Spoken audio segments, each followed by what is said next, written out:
Very good morning to all of you. कैसे हैं बच्चे? आई होप आप लोग अच्छे होंगे और आप लोगों की पढ़ाई बढ़िया चल रहा होगा।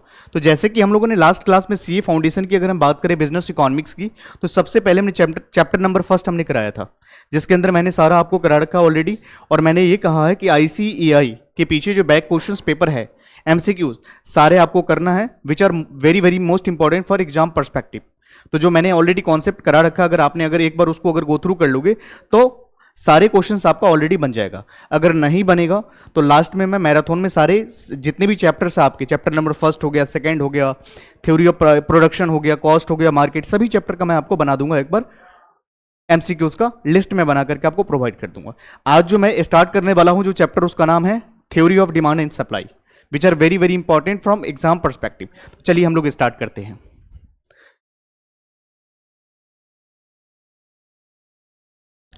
देखिए, सबसे पहले अगर हम बात करें तो चैप्टर नंबर 2 है आपका। चैप्टर नंबर 2 की अगर हम बात करें तो यहां पर जो आपको पढ़ने हैं कि थ्योरी ऑफ डिमांड क्या होता है और सप्लाई क्या होता है। मैं आपको आईसीएआई के मॉड्यूल से ही पढ़ा रहा हूं, जिससे कि आपका जितने भी क्वेश्चन है आपको पहले वहां से करना है। आईसीएआई का जितने भी बैक का क्वेश्चन दिया हुआ है सबसे पहले आप उसको करोगे, उसके बाद ही जो भी आप मॉक टेस्ट पेपर वगैरह जो भी देना चाहते हो आप दे सकते हो। तो सबसे पहले हम बात करेंगे डिमांड क्या होता है, सप्लाई किसे कहते हैं, लॉ ऑफ डिमांड क्या होता है, लॉ ऑफ सप्लाई क्या होता है। तो हम इन सभी के बारे में डिस्कस करेंगे।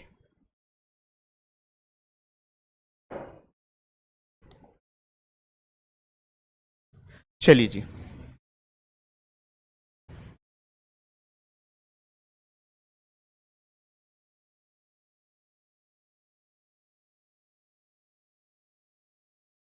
तो सबसे पहले इस चैप्टर के अंदर हम पढ़ने वाले हैं कि डिमांड हम किसे कहते हैं, डिमांड का मतलब क्या होता है और सप्लाई क्या होता है, ऐसा कौन कौन सा फैक्टर्स है, डिमांड क्या होता है, डिमांड के डिटर्मिनेंट्स क्या क्या हो सकते हैं, इंडिविजुअल डिमांड क्या होता है, मार्केट डिमांड हम किसे कहते हैं, लॉ ऑफ डिमांड क्या होता है, exception to the law of demand किसे कहते हैं, इसके बाद सप्लाई क्या होता है, इलास्टिसिटी ऑफ सप्लाई क्या होता है, लॉ ऑफ सप्लाई क्या होता है। ये सारे पॉइंट्स को एक एक करके हम लोग गो थ्रू करेंगे, ठीक है। तो चलिए सबसे पहले हम स्टार्ट करेंगे बेटा डिमांड।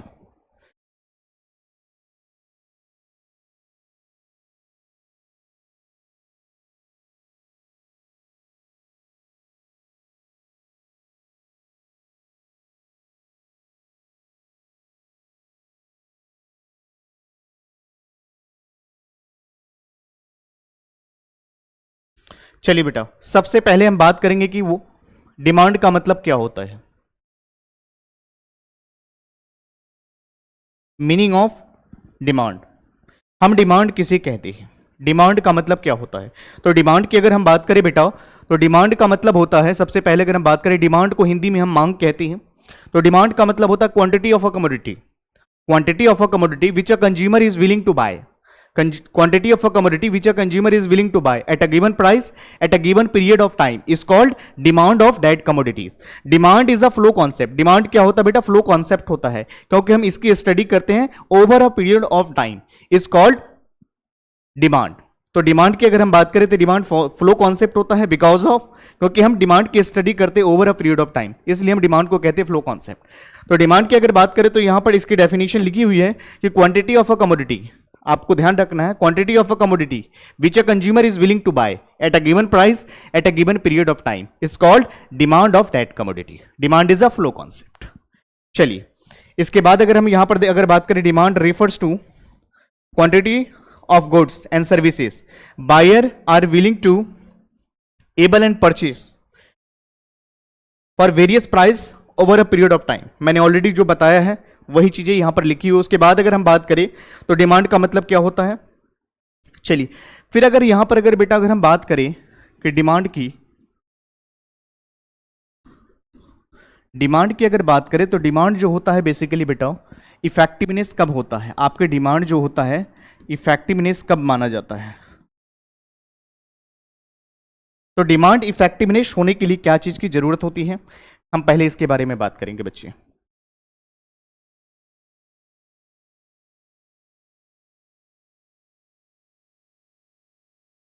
चलिए, अगर डिमांड इफेक्टिवनेस की अगर हम बात करें तो डिमांड आपका इफेक्टिव होने के लिए सबसे पहले क्या चाहिए आपको, एक चाहिए क्वांटिटी, क्वांटिटी चाहिए। उसके बाद क्या होना चाहिए? विलिंगनेस टू पे,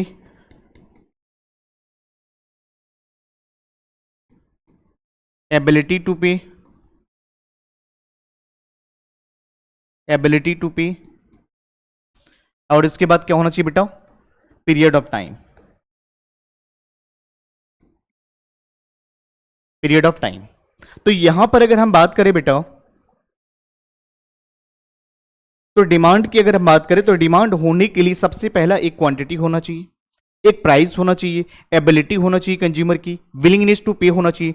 हम एग्जांपल के थ्रू समझते हैं डिमांड का मतलब क्या होता है। जैसे कि अगर हम बात करें तो डिमांड, जैसे मान लीजिए हर व्यक्ति का, देखिए विश इज नॉट डिमांड, किसी का विश की अगर हम बात करें डिमांड नहीं होता है। तो डिमांड होने के लिए, जैसे मान लीजिए आपका मन है कि कोई चीज हमें, जैसे मान लीजिए आपका मन है कि मुझे 4 व्हीलर परचेस करना है, आपका मन है कि मुझे 4 व्हीलर परचेस करना है, आपकी विलिंगनेस है, आपकी डिजायर है कि मुझे परचेस करना है, लेकिन आपके पास बजट नहीं है, आपकी एबिलिटी नहीं है, तो क्या आप उसको परचेस कर पाओगे? तो wish is not a desire. तो कभी भी विश डिजायर नहीं होता। मान लो आपके पास बहुत सारा पैसा है, बट आपकी विलिंगनेस नहीं है, आपकी एबिलिटी नहीं है, आपका मन नहीं कर रहा परचेस करने के लिए, तो क्या आपका डिमांड कंप्लीट माना जाएगा? नहीं। तो डिमांड बेटा इफेक्टिव होने के लिए सबसे पहले कमोडिटी होना चाहिए, क्वांटिटी ऑफ अ कमोडिटी। उसके बाद विलिंगनेस होना चाहिए कंज्यूमर की, उसके बाद एबिलिटी भी होना चाहिए, और उसके बाद over a period of time भी होना चाहिए, तब जाकर के डिमांड इफेक्टिव होता है बेटा। क्लियर है पॉइंट्स? चले आगे बढ़े, ठीक है। चलिए, जैसे कि मैंने आपको बताया, फिर हम बात करेंगे, इसके बाद हम बात करेंगे कि what are the determinants of demand. ऐसा कौन सा फैक्टर्स, ऐसा कौन सा फैक्टर्स है जो डिमांड को डिटरमाइन करता है? तो दो फैक्टर्स हैं, एक है इंडिविजुअल डिमांड और एक है मार्केट डिमांड। इंडिविजुअल डिमांड की अगर हम बात करें बेटा, तो price of the commodity, price of the commodity, किसी भी कमोडिटी का प्राइस जो है डिमांड के ऊपर इफेक्ट करता है। तो सबसे पहले अगर हम बात करें बेटा,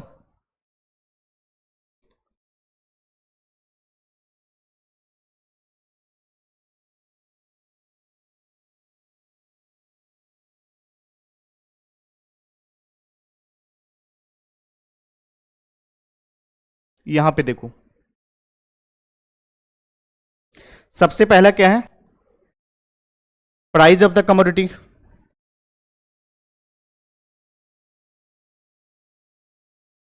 प्राइस ऑफ द कमोडिटी, हम दो तरह की बात करते हैं बेटा। डिटर्मिनेंट्स ऑफ डिमांड की अगर हम बात करें, तो ऐसा कौन कौन सा फैक्टर्स है जो डिमांड को प्रभावित करता है? तो हम इसमें दो चीजों की बात करते हैं बेटा, एक होता है इंडिविजुअल डिमांड, डिमांड, और एक होता है बेटा मार्केट डिमांड।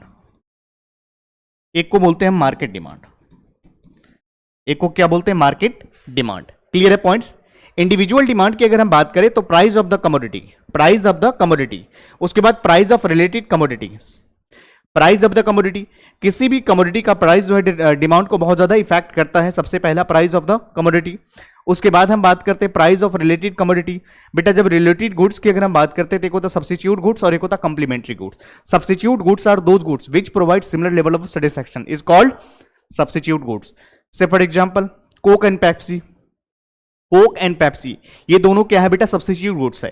कि मान लो अगर कोक का प्राइस, मान लीजिए अगर यहां पर कोक का प्राइस की अगर हम बात करें, तो यहां पर कोक की प्राइस अगर बढ़ रही है, कोक की प्राइस बढ़ रही है, तो आप इसके सब्स्टिट्यूट क्या है बेटा? पेप्सी। तो पेप्सी का प्राइस क्या आपको नजर आएगा? अगर मान लीजिए कोक की प्राइस बढ़ रही है, ठीक है, इसके कंपैरिजन में आपको कौन सस्ता नजर आएगा? पेप्सी। तो इसकी डिमांड को क्या कर दोगे आप? बढ़ा लोगे। तो यहां पर क्या करोगे? इसके रिलेटिव ऐसा गुड्स जो सिमिलर लेवल के सेटिस्फैक्शन प्रोवाइड करता है उसको हम क्या कहते हैं? Substitute goods. कंप्लीमेंट्री गुड्स की अगर बात करें बेटा, तो कंप्लीमेंट्री गुड्स ऐसे गुड्स होते हैं जो एक साथ यूज करे जाते हैं, जैसे car and petrol, inverter and battery, ठीक है। तो ये सारे क्या है? एग्जांपल्स हैं कंप्लीमेंट्री गुड्स की। तो यहां पर अगर हम बात करें तो प्राइस ऑफ द कमोडिटी की अगर हम बात करें, तो किसी भी कमोडिटी का प्राइस जो है मेन डिटरमिनेंट फैक्टर्स है, या इसकी रिलेशनशिप की अगर बात करें तो inverse relationship between the price of the commodity अगर हम बात करें डिमांड और प्राइस के बीच में क्या होता है, इनवर्स रिलेशनशिप होता है, क्योंकि ज्यादा प्राइस पे क्या करते हैं, कम खरीदते हैं, और कम प्राइस पे हम ज्यादा कमोडिटी को कंज्यूम करते हैं। उसके बाद हमने कहा कि यहां पर प्राइस ऑफ रिलेटेड गुड्स के अंदर एक आता है सब्स्टिट्यूट गुड्स और एक आता है कंप्लीमेंट्री गुड्स। यहां पर देखो, related commodities are two types of goods, complementary goods and complementary goods को हम क्या बोलते हैं, कंपीटिंग गुड्स और सब्स्टिट्यूट गुड्स। एक है कंप्लीमेंट्री गुड्स फर्स्ट वाला, और सेकंड जो है कंपीटिंग गुड्स और सब्स्टिट्यूट गुड्स। कंप्लीमेंट्री गुड्स कौन सा गुड्स होता है, complementary goods are those goods bought और कंज्यूम टुगेदर, जो एक साथ यूज करा जाता है। सबसे कंप्लीमेंट्री गुड्स एक ऐसा गुड्स होता है जिसको एक साथ आप क्या करते हो, कंज्यूम करते हो, हम इसको बोलते हैं सब्स्टिट्यूट कंप्लीमेंट्री गुड्स। और सब्स्टिट्यूट जैसे एग्जांपल के लिए हम ले सकते हैं कंप्लीमेंट्री गुड्स का, और simultaneous, for example tea and sugar, automobile, petrol, ठीक है। उसके बाद अगर बात करें तो पेन एंड इंक, तो these are the examples of complementary goods. तो आपको एमसीक्यूज में दिक्कत नहीं आना चाहिए, आप आराम से इसको पढ़ोगे। क्लियर पॉइंट्स, चलिए आगे बढ़ते हैं। थर्ड नंबर में हम बात करेंगे बेटा कि disposable income of the consumers. मान लो किसी कंज्यूमर मिस्टर एक्स है, mister X as a consumer, इसका मान लीजिए इनकम जो था कम था, इसका इनकम क्या था, लो था। तो ये क्या कर रहे थे बेटा, जब इनकी इनकम लो था तो ये टोन्ड मिल्क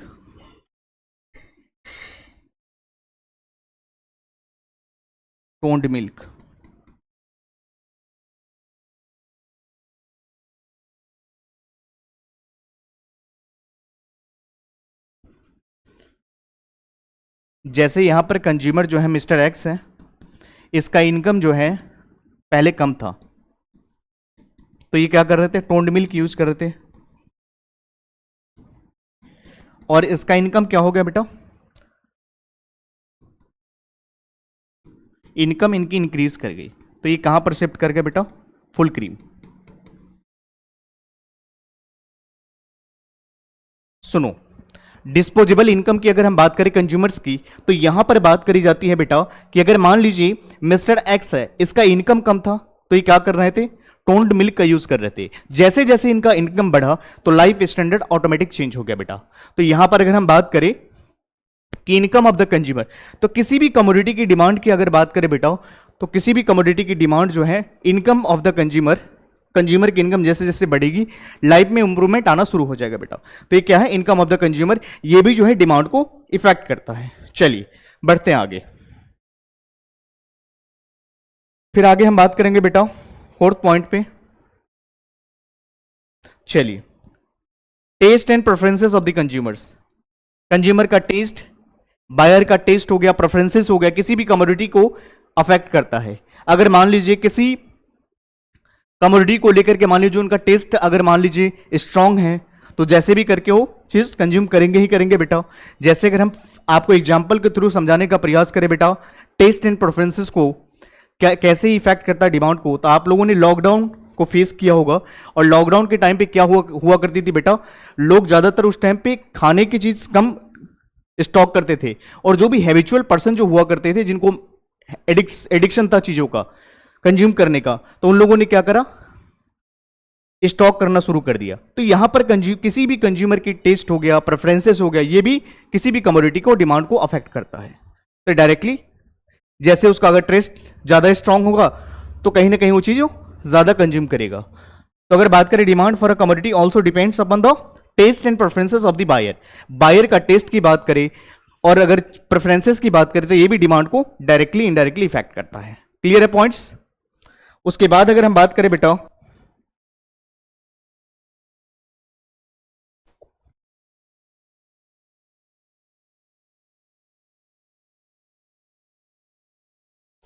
कुछ अदर फैक्टर्स होते हैं बेटा। चलिए हम बात कर रहे हैं अब कंज्यूमर की एक्सपेक्टेशन, कंज्यूमर की एक्सपेक्टेशंस। कंज्यूमर का एक्सपेक्टेशन ऐसा है, देखते हो कि मार्केट में ये कई बार होता है कि आपको ऐसा लगता है कि फ्यूचर में किसी भी कमोडिटी का प्राइस बढ़ने वाला है, तो करंट कंजम्पशन क्या करते हैं, बढ़ा देते हैं।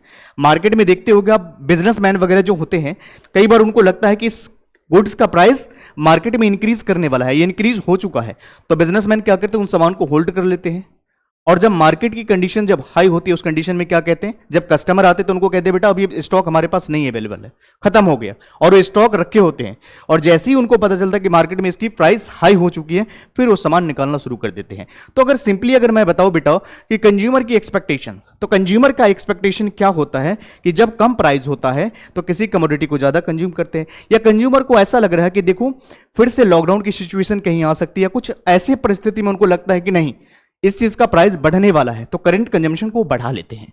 और अगर उनको नजर आता है कि नहीं नहीं इसका प्राइस जो है 10 दिन बाद इसका प्राइस जो है डाउन होने वाला है, तो क्या करते हैं, करंट कंजम्पशन को कम कर देते हैं। कहते हैं कोई बात नहीं आज थोड़ा कम कंज्यूम कर लेते हैं, या थोड़ा सा हम परचेस कर लेते हैं क्योंकि इसका प्राइस और भी डाउन होने वाला है, तो कंज्यूमर वेट करते हैं उस चीज का। क्लियर है पॉइंट। तो किसी भी कमोडिटी का जो कंज्यूमर्स जो होते हैं कहीं ना कहीं क्या करते हैं, कंज्यूमर की एक्सपेक्टेशन भी डिमांड को इफेक्ट करता है। Regarding future prices, income, supply condition etcetera influence the current demand. उनकी करंट डिमांड जो होता है बेटा वो कम हो जाता है या तो बढ़ जाता है। क्लियर है पॉइंट्स। कुछ और भी फैक्टर्स है जिसके बारे में हम डिस्कस करेंगे।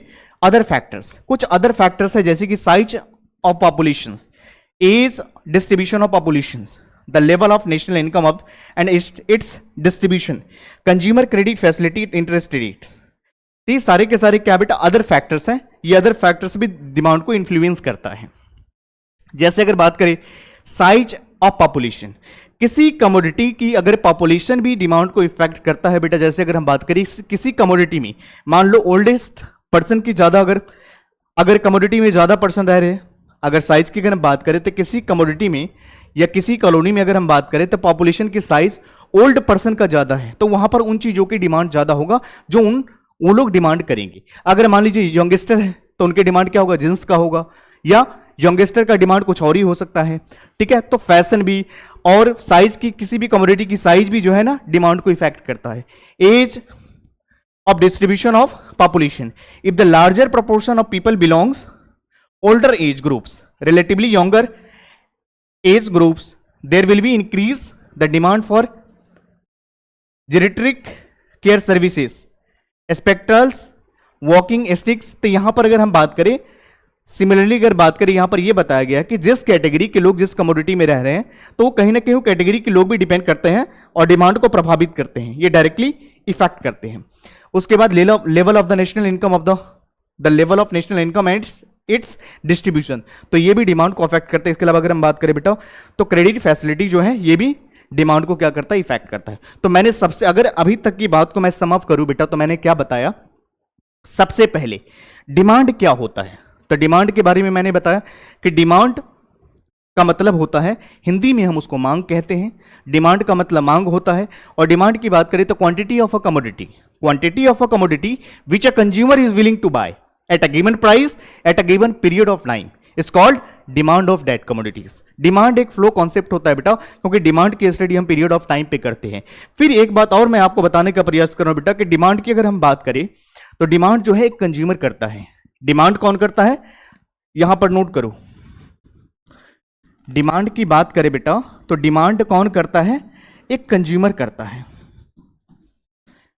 डिमांड कौन करता है, कंज्यूमर करता है। कंज्यूमर का ऑब्जेक्टिव क्या होता है, मैक्सिमाइजेशन ऑफ सेटिस्फैक्शन। देखो बेटा यहां पर अगर हम बात करें डिमांड कौन करता है, कंज्यूमर करता है। तो कंज्यूमर का ऑब्जेक्टिव क्या होता है, मैक्सिमाइजेशन ऑफ सेटिस्फैक्शन। कभी भी अगर 5 रुपया पे करते तो चाहते कि मैक्सिमम हमें सेटिस्फैक्शन मिले। ठीक है, फिर अगर हम बात करें बेटा कि सप्लाई कौन करता है, तो सप्लाई एक प्रोड्यूसर करता है। सप्लाई कौन करता है, मैंने आपको क्या बताया कि डिमांड की अगर हम बात करें तो डिमांड एक फ्लो कॉन्सेप्ट होता है, और डिमांड और प्राइस के बीच में बेटा इनवर्स रिलेशनशिप होती है। आपके आईसीआई के मॉड्यूल में पीछे आप देखोगे आपका क्वेश्चंस भी एमसीक्यूज में गिवन है, जहां पर यह बताया गया कि डिमांड और प्राइस और क्वांटिटी डिमांड के बीच में इनवर्स रिलेशनशिप होती है, इनडायरेक्ट रिलेशनशिप होती है कि ज्यादा प्राइस होती है तो हम कम कंज्यूम करते हैं और कम प्राइस पे हम ज्यादा कंज्यूम करते हैं। तो यहां तक का बात क्लियर हो गया। फिर हमने बताया कि डिमांड, ये चीज क्लियर हो गया। कंज्यूमर का ऑब्जेक्टिव क्या होता है, मैक्सिमाइजेशन ऑफ सेटिस्फैक्शन। जब मैं आपको सप्लाई पढ़ाऊंगा तो बताऊंगा कि सप्लाई का मतलब क्या होता है और एक प्रोड्यूसर का ऑब्जेक्टिव क्या हो सकता है, एक प्रोड्यूसर का वांट्स क्या हो सकता है। तो मैक्सिमाइजेशन ऑफ सेटिस्फैक्शन। क्लियर है पॉइंट्स। चलिए फिर मैंने बताया कि डिमांड के बाद मैंने बताया कि ऐसा कौन सा फैक्टर्स है जो डिमांड को डिटरमाइन करते हैं। ऐसा कौन सा? Determinants of demand. दो तरह के डिमांड होते हैं, एक होता है बेटा इंडिविजुअल डिमांड और एक होता है मार्केट डिमांड। इंडिविजुअल डिमांड की अगर हम बात करें बेटा तो price of the commodity, price of the commodity किसी भी कमोडिटी को अफेक्ट करता है, प्राइस किसी भी कमोडिटी को डिमांड को अफेक्ट करता है। उसके बाद प्राइस ऑफ रिलेटेड गुड्स, जिसमें मैंने सब्स्टिट्यूट गुड्स के बारे में बताया, और फिर मैंने बताया कंप्लीमेंट्री गुड्स। मैंने कहा कि substitute goods are those goods which provide same level of satisfaction या सिमिलर लेवल ऑफ सेटिस्फैक्शन। फिर मैंने बताया कंप्लीमेंट्री गुड्स एक ऐसे गुड्स होती है जिसको एक साथ यूज किया जाता है, टुगेदर आप यूज करते हो, जैसे car and petrol, inverter and battery, pen and ink. These are the examples of complementary goods. Clear है पॉइंट्स यहां तक? फिर मैंने बताया कि फ्यूचर में ऐसा लग रहा है कि कंज्यूमर्स के एक्सपेक्टेशंस, कंज्यूमर को ऐसा लग रहा है कि भविष्य में इन गुड्स की प्राइस बढ़ने वाला है। अगर उनको नजर आ रहा है कि मान लो सपोज ये एक मार्कर है, इसकी प्राइस भविष्य में बढ़ने वाला है, तो करंट कंजम्पशन को कंज्यूमर उसको इंक्रीज कर लेते हैं। लेकिन अगर उसको लगता है कि नहीं, इसका प्राइस जो है भविष्य में कम होने वाला है या इसका प्राइस डाउन होने वाला है, तो करंट कंजम्पशन उनका क्या होता है? कम हो जाता है। क्लियर है पॉइंट्स? तो कंज्यूमर का डिमांड भी जो है कहीं ना कहीं क्या करते हैं, प्राइस किसी भी कमोडिटी को अफेक्ट करते हैं। क्लियर है पॉइंट्स यहां तक? चलिए, उसके बाद मैंने बताया कुछ अदर फैक्टर्स होते हैं। अदर फैक्टर्स के अंदर हम बात करते हैं size and composition of income. तो these are the points which are related to determinants of demand. चलिए आगे बढ़ते हैं।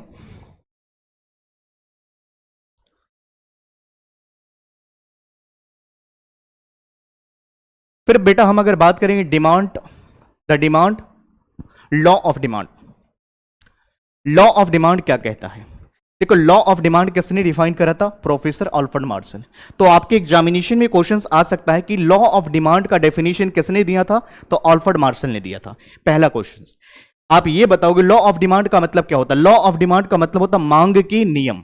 लॉ ऑफ डिमांड ये कहता है बेटा कि कोई भी कंज्यूमर जब ज्यादा प्राइस होती है, जैसे कहते हैं higher the price lower the demand, higher the price lower the demand, and lower the price higher the demand, other things remaining constant, बाकी सारी चीज कांस्टेंट रहेगी। क्लियर है पॉइंट्स? तो higher the price lower the demand and lower the price higher the demand, हम इसको law of demand कहते हैं।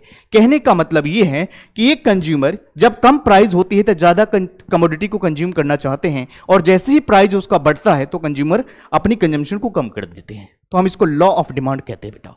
इसका डेफिनेशन किसने दिया था? अल्फ्रेड मार्शल ने दिया था। क्या मेरी बात इतना क्लियर है आप लोगों को? चलिए बढ़े आगे। फिर मैंने आपको बताया था बेटा यहां पे कि डिमांड के शेड्यूल की बात करें तो दो तरह के डिमांड होते हैं। मैंने अभी बताया कि एक इंडिविजुअल डिमांड होते हैं और एक होता मार्केट डिमांड। इंडिविजुअल डिमांड वो डिमांड होता है बेटा एक इंडिविजुअल कमोडिटी की, मैंने कुछ डिमांड करा, that is a individual demand, आपने कोई डिमांड करा, that is an individual demand. लेकिन जितने भी कमोडिटी में डिमांड करने वाले लोगों की अगर डिमांड को अगर सम अप कर दे बेटा तो मार्केट की डिमांड आ जाती है। तो मार्केट डिमांड का मतलब होता है it is the summation of all the individual demands of the commodity is called market demand. चलिए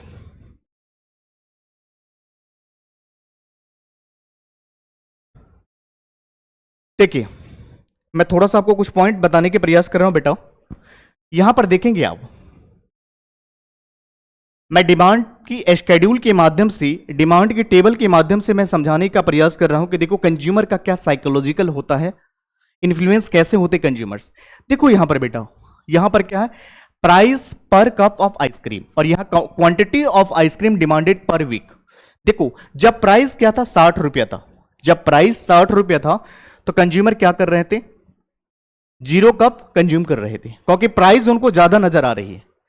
जब प्राइस ज्यादा था बेटा तो कंज्यूमर यहां पर क्या कर रहे हैं, कुछ डिमांड नहीं कर रहे हैं। प्राइस डिक्रीज हो गया तो कंजम्पशन क्या करा, बढ़ा दिया। प्राइस और कम हो रहे हैं तो ये अपनी कंजम्पशन को बढ़ा रहे हैं। तो यहां पर जैसे जैसे कम हो रही है बेटा, यहां पर वो अपनी कंजम्पशन को बढ़ाते जा रहे हैं। अब देखो यहां पर प्राइस 0 हो गया तो यहां पर सबसे ज्यादा डिमांड उन्होंने करा हुआ है। इससे ये टेबल के माध्यम से हम ये समझ सकते हैं कि डिमांड का शेड्यूल के माध्यम से मैं बताने का प्रयास कर रहा हूं कि कंज्यूमर का एक साइकोलॉजिकल क्या होता है, एक इफेक्ट होता है जिसके अंदर क्या करी जाती है कि जब ज्यादा प्राइस होती है किसी कमोडिटी का तो कम कंज्यूम करते हैं, और कम प्राइस जब होती है बेटा तो ज्यादा कंज्यूम करते हैं। ये बात क्लियर है? चलिए बढ़े आगे। डिमांड कर्व क्या होता है? डिमांड का ग्राफिकल रिप्रेजेंटेशन होता है जहां पर हम ग्राफ के थ्रू उसको दिखाते हैं, प्रेजेंट करके, जो मैंने अभी आपको दिखाया हम उसको प्रेजेंट करके यहां पर दिखाते हैं।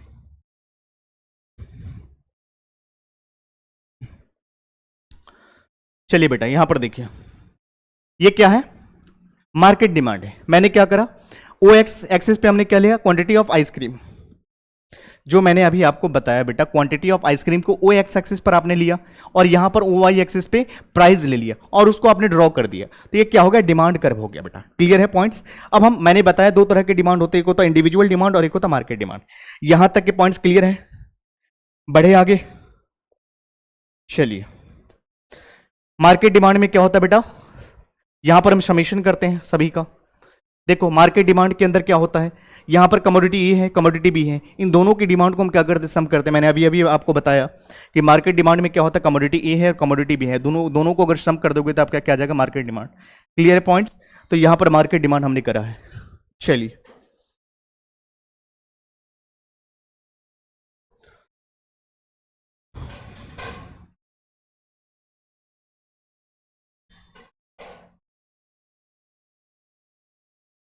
चलिए बेटा, अब हम बात करते हैं कि rational of law of demand. Rational of law of demand का मतलब क्या होता है? देखो normally the demand curve slope downwards, normally क्या होता है बेटा, डिमांड कर्व की स्लोप क्या होता है, डाउनवर्ड होती है। क्लियर है? उसके बाद हम बात करते हैं, this means people buy more at a lower price, इसलिए होता है डाउनवर्ड क्योंकि कम प्राइस पे कंज्यूमर ज्यादा परचेज करते हैं और ज्यादा प्राइस पे कंज्यूमर कम परचेज करते हैं। क्लियर है पॉइंट्स? उसके बाद अगर हम बात करें प्राइस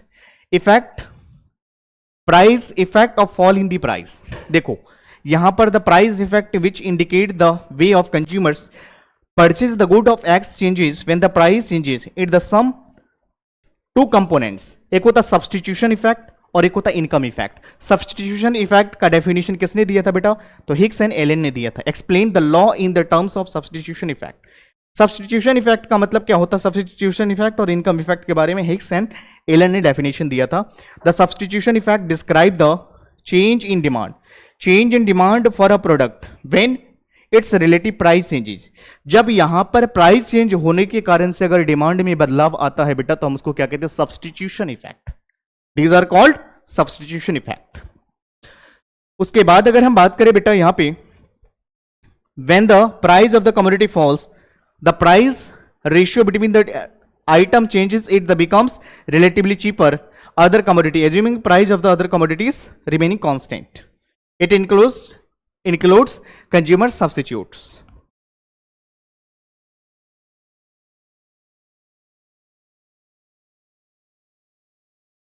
तो यहां पर आपको ध्यान देना है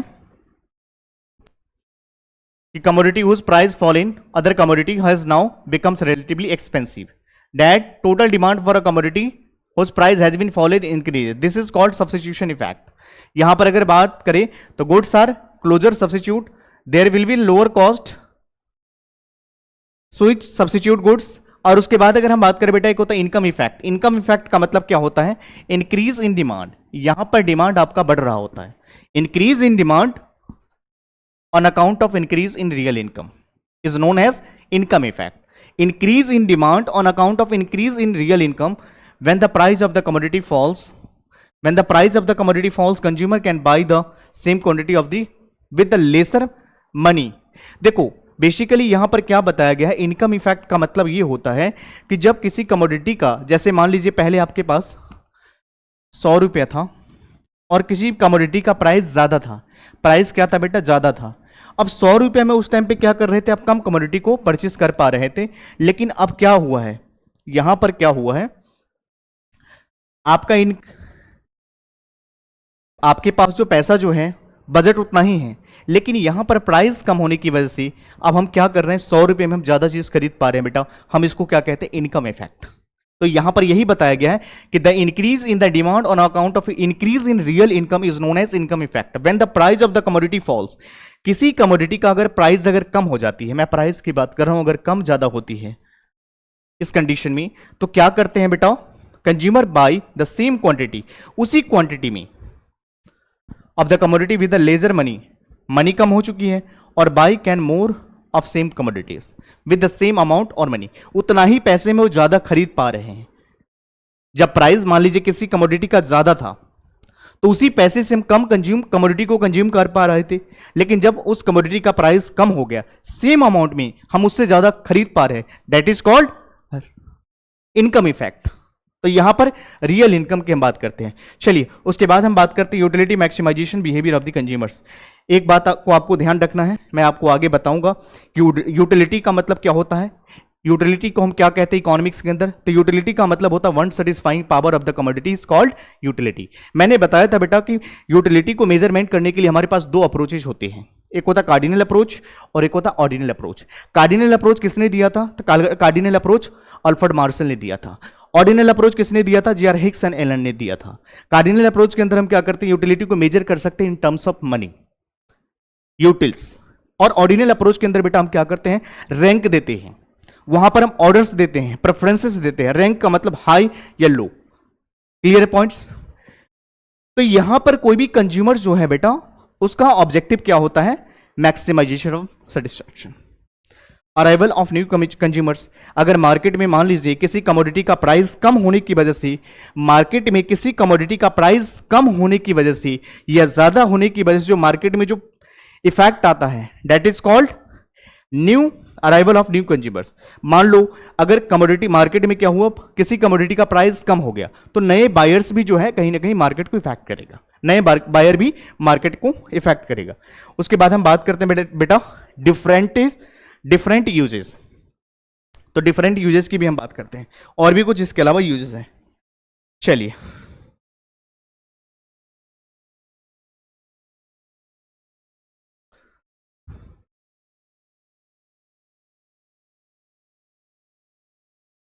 चलिए बेटा अब हम बात करेंगे कि exception to the law of demand.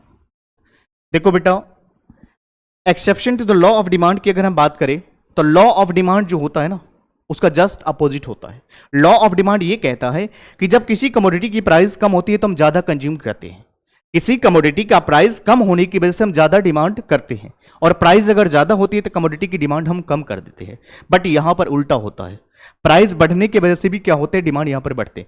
जैसे मैं एग्जांपल के रूप में बताऊं बेटा, कई ऐसे लॉ ऑफ डिमांड क्या कहते हैं कि कम प्राइस पे हम ज्यादा कमोडिटी को कंज्यूम करते हैं और ज्यादा प्राइस पे हम कमोडिटी को कम करते हैं कंज्यूम्स, क्लियर है points. But exception to the law of demand का मतलब होता है मांग की अपवाद कहते हैं बेटा। यहां पर ऐसा होता है जस्ट अपोजिट होता है। जैसे कि अगर हम बात करें लॉ ऑफ डिमांड के अंदर क्या होता है, इनवर्स रिलेशनशिप होता है प्राइस और क्वांटिटी ऑफ कमोडिटी के बीच में। बट यहां पर ज्यादा प्राइस पे लोग ज्यादा, कुछ लोगों का साइकोलॉजिकल ऐसा फिनोमिना होता है बेटा कि वो ये सोचते हैं कि किसी कमोडिटी का अगर प्राइस ज्यादा है तो ज्यादा बेटर है, तो ऐसे कंडीशन में लॉ ऑफ डिमांड फेल कर जाता है। Law of demand is failed to operate in the exception to the law of demand. इस केस में क्या होता है बेटा, लॉ ऑफ डिमांड फेल कर जाता है। ऐसे कौन से केसेस में, कंस्पिशियस गुड्स होते हैं, गिफन गुड्स होते हैं, ऐसे केसेस में क्या होता है, डिमांड फेल कर जाता है। कुछ लोगों का ऐसा साइकोलॉजिकल फिनोमेना होता है कि वो सोचते हैं कि ये ज्यादा प्राइस का अगर गुड्स है तो इससे ज्यादा हमें सेटिस्फैक्शन मिलेगा, ये समाज में हमारी इज्जत बढ़ेगी, प्रेस्टीज बढ़ेगी, मान सम्मान बढ़ेगी, हम ज्यादा हाई प्रोफाइल का अगर चीज अगर हम कंज्यूम करते हैं तो लोगों को लगेगा कि हाँ ये बहुत बड़े लोग हैं। इसलिए भी लोग क्या करते हैं यहां पर, तो ये सब किस कैटेगरी में आता है बेटा, exception to the law of demand. तो यहां तक बेटा आप लोग रिवाइज करोगे, बाकी हम लोग we will discuss in next lecture. ठीक है बेटा, थैंक यू सो मच।